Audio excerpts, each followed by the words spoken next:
The Braves, for the most part, move in silence, make a lot of aggressive moves. How do they view this season over the next month?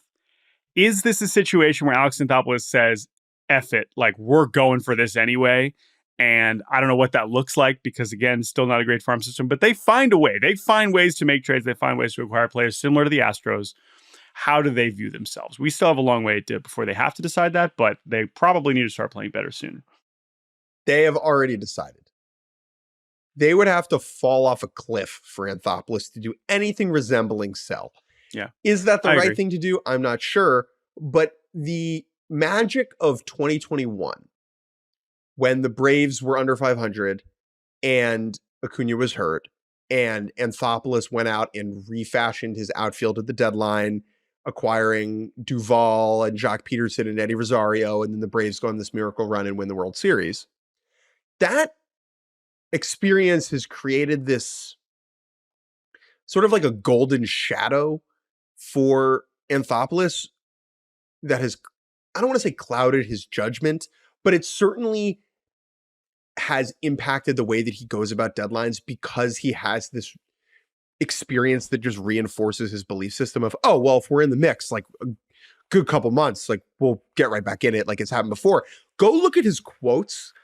He spoke to the media earlier this week, and I think Dave O'Brien wrote about it at The Athletic, and Mark Bowman wrote about it at ESPN, at MLB.com.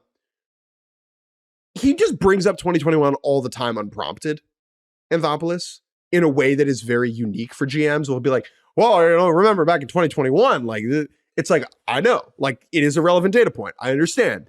And I know that you're trying to sell the fan base in a way like, hey, remember how angry you were in July or June of that year? Well, we won the World Series. Yeah. And I think that that's fair, but it's also a little dangerous. I agree. And I think trade deadline or not, I agree. I'm not trying to suggest that they're going to be in any position to sell or want to do that. But I will say that the argument for them is that there is still upside in front of them. There is still a version where Spencer Strider does start to shake off the rust, starts to look like a good pitcher again, that Acuna is playing every day and looks like one of the best players in baseball. Like, there are still... Now, does that solve Ozzy Albies being this bad? Does that solve Michael Harris not being able to hit? Maybe not. And maybe some of the things that are going well start to regress.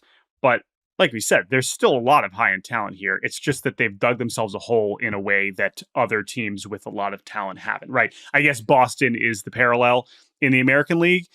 Whether, like, who are you feeling better about right now, Atlanta or Boston? I think that is a very interesting debate that we don't have to have now because we have other topics we're going to get to.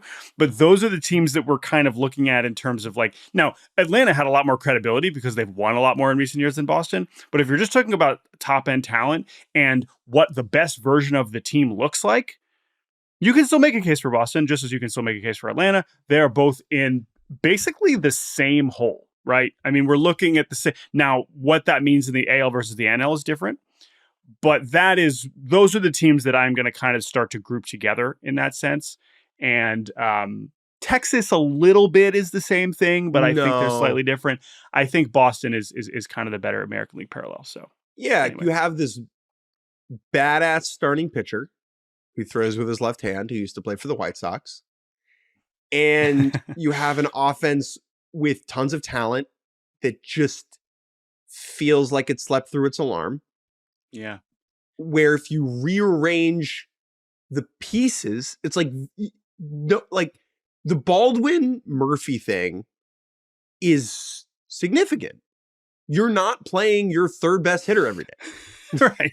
And it's a version of the Roman Anthony thing. It's like, how does this fit? It's good that you have Drake Baldwin, but, like, how are you making this work? Sure. It's better than not having Drake Baldwin. Of course. So anyway, and now, of course, Cora and Snitker are viewed very differently. There's a lot of differences, but I do think that those teams I'm thinking about them in the same way as we head towards the deadline, as we think about, can they dig their way out of it? Are we looking at the roster and saying, how are you this bad? What is going on?